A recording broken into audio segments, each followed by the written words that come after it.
क्या आप जानते हैं कि विश्व प्रसिद्ध नालंदा विश्वविद्यालय को जलाने वाले जिहादी बख्तियार खिलजी की मौत कैसे हुई थी?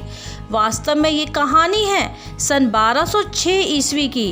1206 ईस्वी में कामरूप में एक जोशीली आवाज़ गूंजती है, बख्तियार खिलजी तू ज्ञान के मंदिर नालंदा को जलाकर कामरूप यानी असम की धरती पर आया है। अगर तू और तेरा एक भी सिपाही ब्रह्मपुत्र को पार कर सका तो माँ चंडी की सौगंध मैं जीते जी अग्नि समाधि ले लूँगा। और उसके बाद 27 मार्च 1206 को असम की धरती पर एक ऐसी लड़ाई लड़ी गई जो मानव अस्मिता के इतिहास में स्वर्ण अक्षरों में अंकित है। एक ऐसी लड़ाई जिसमें किसी फौज के फौजी लड़ने आए तो 12,000 हो और जिंदा बचे सिर्फ 100। जिन लोगों ने युद्धों के इतिहास को पढ़ा है वे जानते हैं, जब कोई दो फौज लड़ती है तो कोई एक फौज या तो बीच में ही हार मानकर भाग जाती है या समर्पण करती है।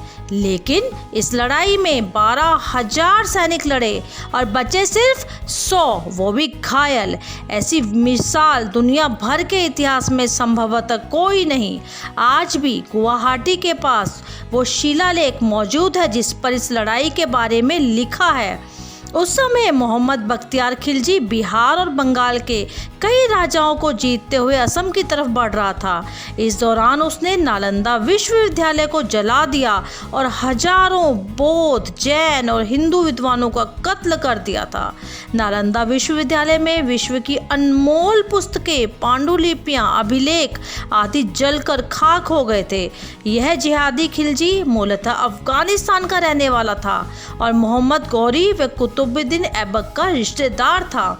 बाद के दौर का अलाउद्दीन खिलजी भी उसी का ही रिश्तेदार था।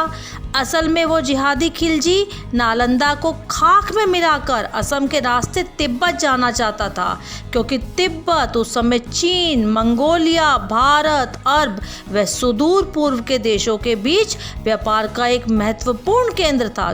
तो खिलजी इस पर कब्जा जमाना चाहता था, लेकिन उसका रास्ता रोके खड़े थे असम के राजा प्रभु, जिन्हें राजा बर्थू भी कहा जाता था। आधुनिक गुवाहाटी के पास दोनों के बीच युद्ध हुआ। राजा प्रथु ने सौगंध खाई कि किसी भी सूरत में वो खिलजी को ब्रह्मपुत्र नदी पार कर तिब्बती की ओर नहीं जाने देंगे।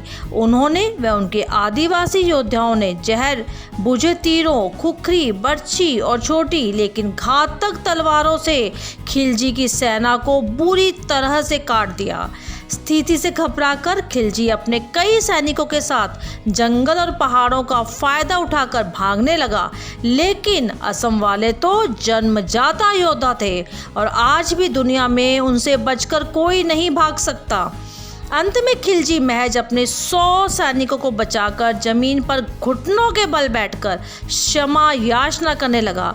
राजा प्रथु ने सैनिकों को बंदी बना लिया और खिलजी को अकेले जिंदा छोड़ दिया और कहा, तू वापस अफगानिस्तान लौट जा और रास्ते में जो भी मिले उसे कहना तूने नालंदा को जलाया था, फिर तुझे राजा प्रथु मिल गया था। बस इतना ही कहना लोगों से, वो अपने आप समझ जाएंगे।